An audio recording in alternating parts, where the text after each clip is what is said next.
Bonjour, bonsoir, bienvenue à tous et à toutes. J'espère que vous allez bien. Je suis content de vous retrouver pour un nouveau direct, pour une nouvelle vidéo. Aujourd'hui, ce soir, on parle du plancher pelvien, des problèmes de plancher pelvien, des muscles du plancher pelvien et ce qu'on peut faire aussi pour en prendre soin. Souvenez-vous que les conseils, les exercices que vous entendrez, que vous verrez aujourd'hui, ne remplacent pas les conseils d'un professionnel de la santé et encore moins une évaluation. Et c'est important que vous les adaptiez à votre propre condition et que vous consultiez votre médecin ou un professionnel de la réadaptation pour avoir une bonne évaluation. Vous allez trouver quelques-unes des informations qu'on vous transmettra aujourd'hui dans mes livres, notamment 99 façons de prévenir les effets du vieillissement.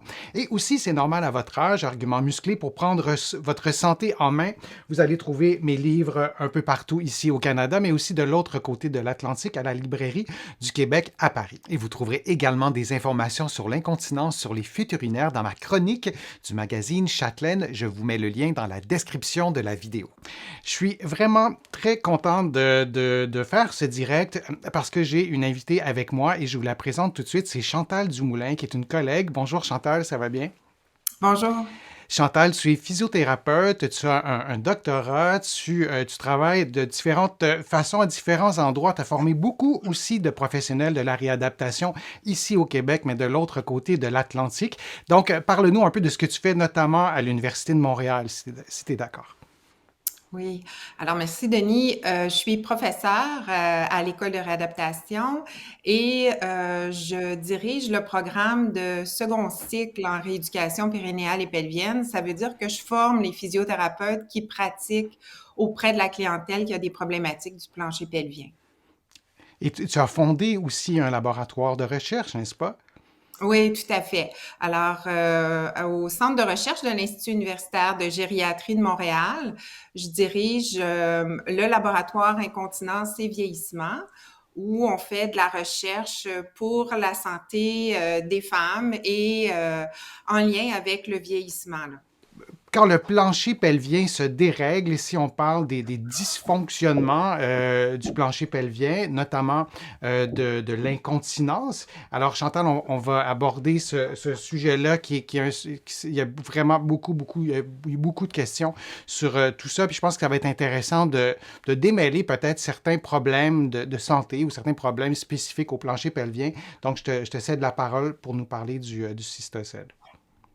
Bon, alors, quand on parle de dysfonction du plancher pelvien, on entend surtout parler des incontinences urinaires, mais il y a autre chose que les incontinences. Il y a les descentes d'organes, parce que le plancher pelvien, c'est une musculature qu'on sait qui est à la base du bassin, qui vient donner un certain support à ces organes-là. Lorsque le muscle du plancher pelvien est affaibli, lorsqu'on aurait plutôt un hamac pelvien, si vous voulez, ben à ce moment-là, les ligaments qui supportent les organes vont être plus relâchés et c'est là qu'on va avoir des descentes. Maintenant, si on regarde l'image, la cystocèle, ce qu'on va avoir quand on a une descente de vessie, ben c'est pas la vessie qui descend d'emblée dans l'urètre parce que c'est trop étroit l'urètre, ça peut pas descendre comme ça. C'est plutôt que la vessie va basculer vers l'arrière, vers la paroi antérieure du vagin et à ce moment-là, ça va créer une pression, une espèce de bombement à l'intérieur, vers l'intérieur du vagin.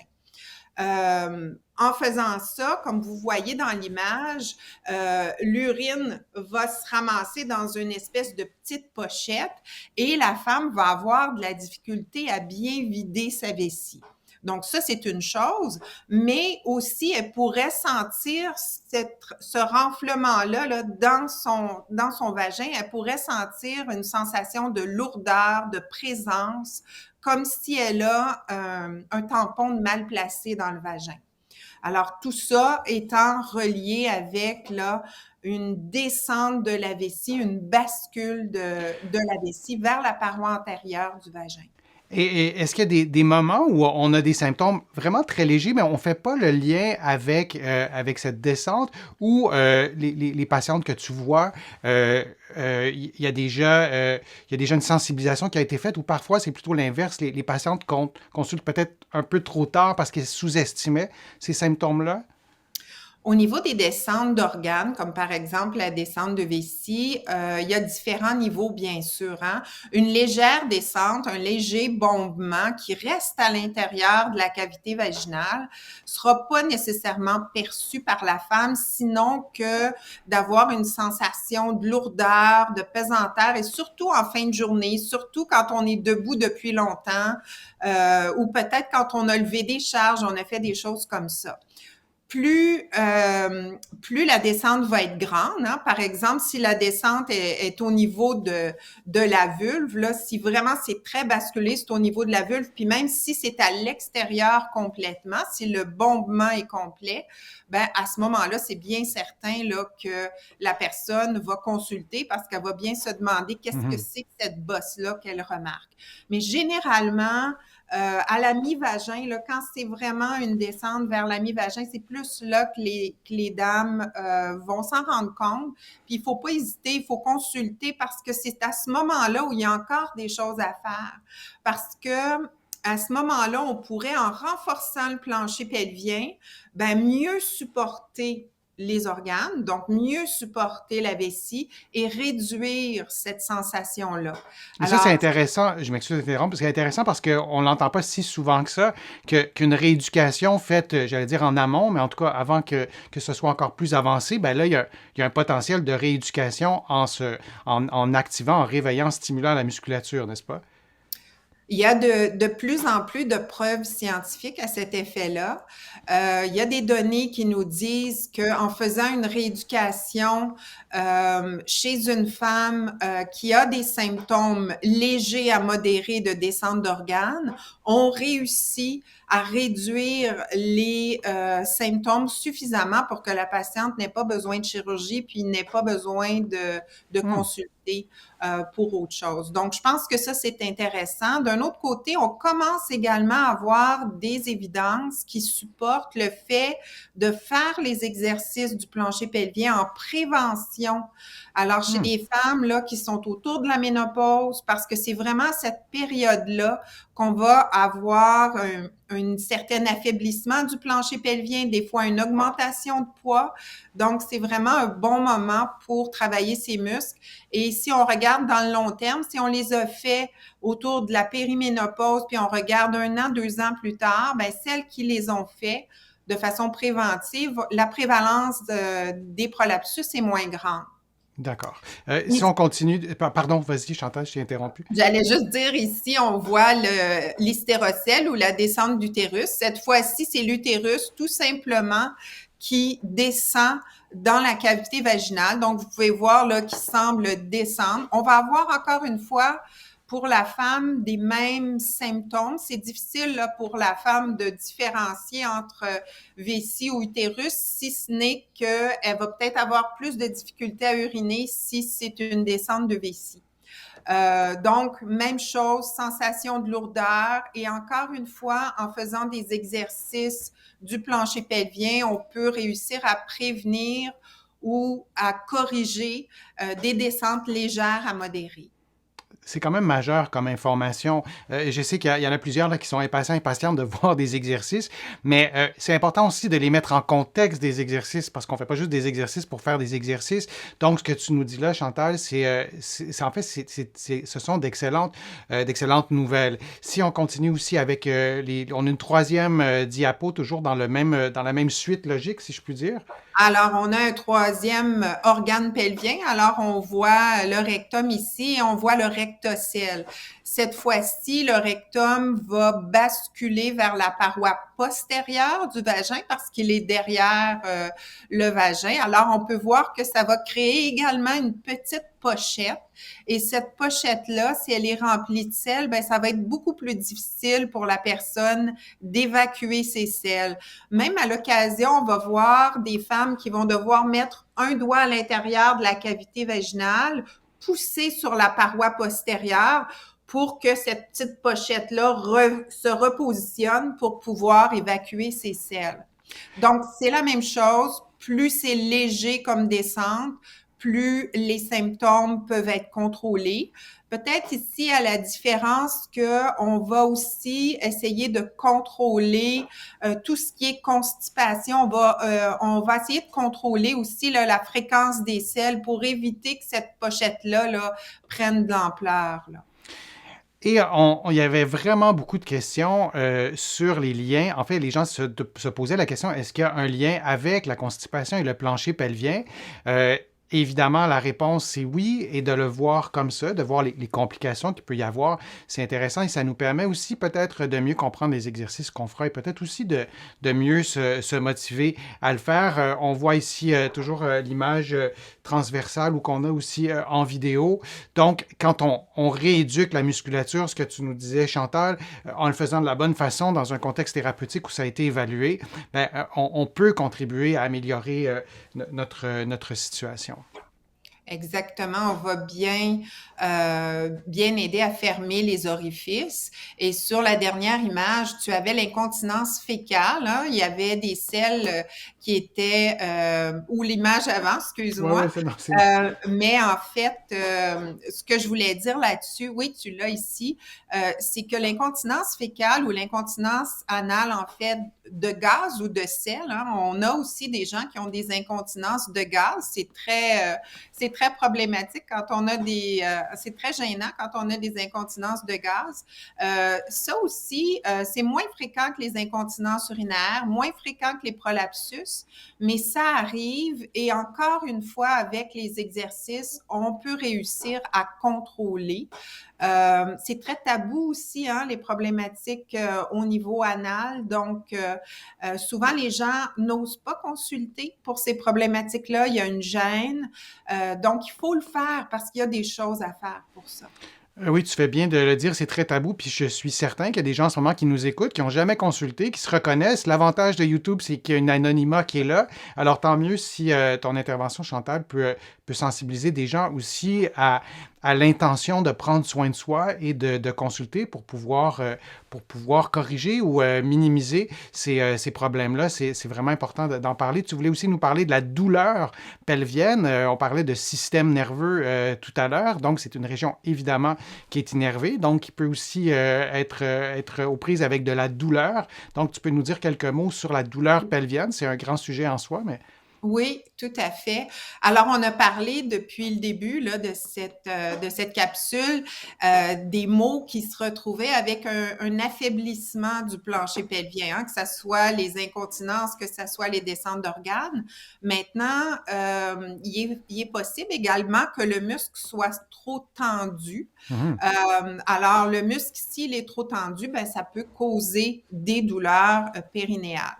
Puis, on pourrait avoir, à l'opposé, on pourrait avoir des traumatismes qui sont au niveau du nerf, du plancher pelvien. On pourrait avoir une compression. J'ai vu là, dans ton fil là, des gens qui parlaient de la compression du nerf honteux. Mhm. Alors ça va arriver bien sûr à nos cyclistes là, qui vont rester assis là, de façon prolongée sur le banc de vélo qui est peut-être pas adéquat, ce qui va faire une pression importante sur les nerfs du plancher pelvien, le nerf honteux, et qui peut amener des douleurs. Donc, il y a plusieurs éléments qui peuvent faire en sorte soit des causes externes qui amènent des tensions dans le plancher pelvien puis qui créent des douleurs pelviennes ou des traumatismes directement au plancher pelvien qui peuvent amener, elles aussi, des douleurs. Et dans ces cas-là, on va plutôt parler d'exercices de relaxation, de techniques d'étirement, d'assouplissement. Il y a plusieurs approches de techniques manuelles que les physiothérapeutes peuvent faire pour aider pour ces problématiques. Oui, parce il peut y avoir aussi un problème mécanique. Tu parlais du vélo. Si la selle est mal ajustée, si le vélo est mal ajusté. Donc, il y a aussi l'environnement, en l'occurrence le vélo ou d'autres situations où on est longtemps en position assise. Puis, je me permets aussi d'ajouter quelques mots sur la douleur. Lorsque la douleur se prolonge, lorsque la douleur devient chronique, on n'oublie pas que la douleur, ça peut être au niveau du plancher pelvien, par exemple, mais quand on l'a longtemps, ça peut modifier notre posture, ça peut changer notre façon de bouger. Il peut avoir des effets aussi sur différentes régions du cerveau, du système nerveux. Donc, d'agir en amont et de savoir qu'il y a des choses qu'on peut faire. Et tu le disais, c'est vraiment un sujet tabou encore, malheureusement, et de consulter, de s'informer aussi, ça peut régler plusieurs problèmes. Donc, ce sont certaines dysfonctions du plancher pelvien. Je te remercie, Chantal, vraiment très sincèrement de ta participation. Tu nous as donné des conseils, des trucs vraiment essentiel et je trouve que la plateforme YouTube est une belle plateforme pour ça. On peut avoir accès dans un certain anonymat. Moi, j'encourage tous les internautes maintenant à faire un pas de plus peut-être pour aller consulter. Tu es expert dans ton domaine, tu as un laboratoire aussi et tu es parfois à la recherche de candidates pour des projets de recherche. Et ça, c'est parfois une façon, ça peut sembler égoïste un peu de le dire comme ça, mais ça peut être une façon aussi intéressante d'avoir accès à une évaluation, notamment. Est-ce que tu peux nous parler, en fait, peut-être que je me trompe, est-ce que tu es à la recherche parfois, ton laboratoire est à la recherche de participantes?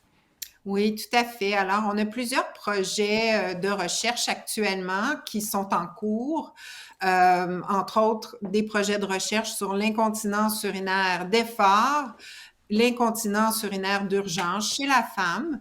Ça, à ce moment-là, on cherche des femmes de la région de Montréal qui pourraient venir au laboratoire. Nous, on est en avant, là, juste en face de l'Oratoire Saint-Joseph, si ça vous situe.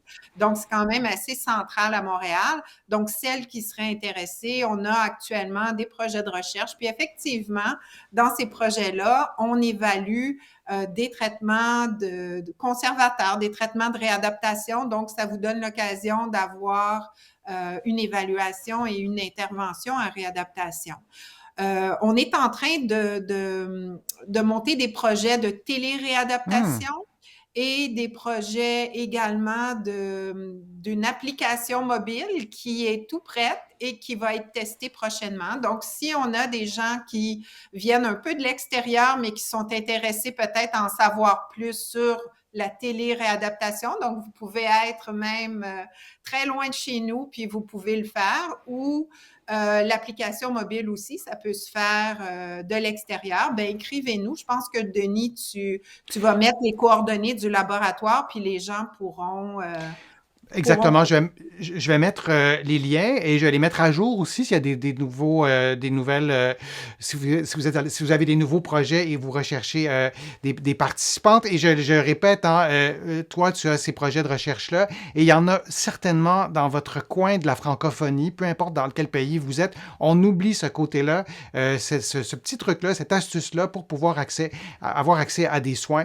Et c'est une bonne façon aussi donc d'être évalué, d'être traité et d'améliorer sa qualité de vie. Il y a aussi les livres. Alors, je rappelle ton livre, Chantal, l'incontinence urinaire, la prévenir, la traiter. Vous allez trouver aussi sur de la santé plus générale des informations dans mes livres que vous connaissez. Je vais mettre tous les liens à jour régulièrement pour que vous ayez aussi donc ces références-là.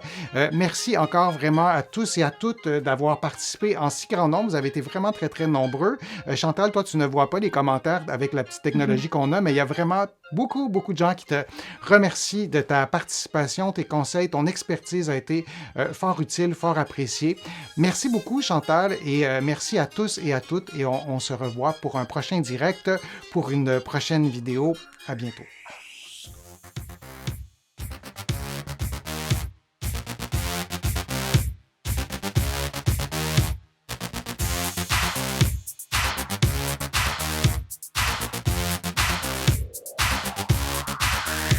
Shh.